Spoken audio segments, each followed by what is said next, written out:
Across the world, there are 3 species of manatee. The Amazonian and West Indian manatees have been well filmed. But in the waters of West Africa lives a shy and secretive 3rd species. We couldn't even see them by direct observation. We have to rely only on acoustic recorder to detect their vocalization. Conservationist Aristide Kamla has made it his life goal to conserve the African manatee. Near his home in Cameroon lies Lake Ossa, a vibrant wetland habitat supporting thousands of families and hundreds of jobs. It's also a vital refuge for the African manatee. But in recent decades, this once pristine water body has been impacted by changes to the surrounding environment. Deforestation around the lake causes erosion. The runoff from the soil contaminates the water, adding to pollutants from industrial practices upstream.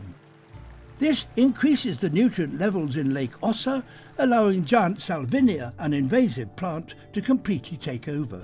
By forming this thick carpet on top of the water surface that prevents manatee from surfacing to breathe. And manatee, they are mammals. They need to surface every 5 minutes.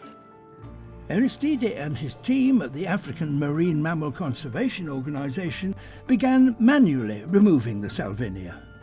But they soon realized that to tackle this giant problem, they might need a little help. We found out that there is another method called the biological control by the means of a weaver that feeds specifically on the salvinia. This ravenous little weevil made a huge difference. When we started, salvinia coverage was 50% of the lake surface. Today it's brought down to less than 10%, and we are now seeing more manatee. What we've done so far is addressing the symptom. But at the root cause of this, there is water pollution.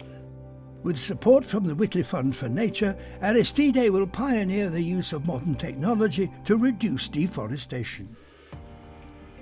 We're going to use that funding to install a smart monitoring system that will detect chainsaw noises and send an alarm to the conservation service. By tackling the deforestation and pollution, the water quality will improve. Aristide's team will also set to work with local fishers to develop sustainable fish farming practices. Aristide's vision is to expand the work to the whole water catchment and turn Lake Ossa into an ecotourism hotspot. Now we're seeing more and more manatee, and that gives us hope.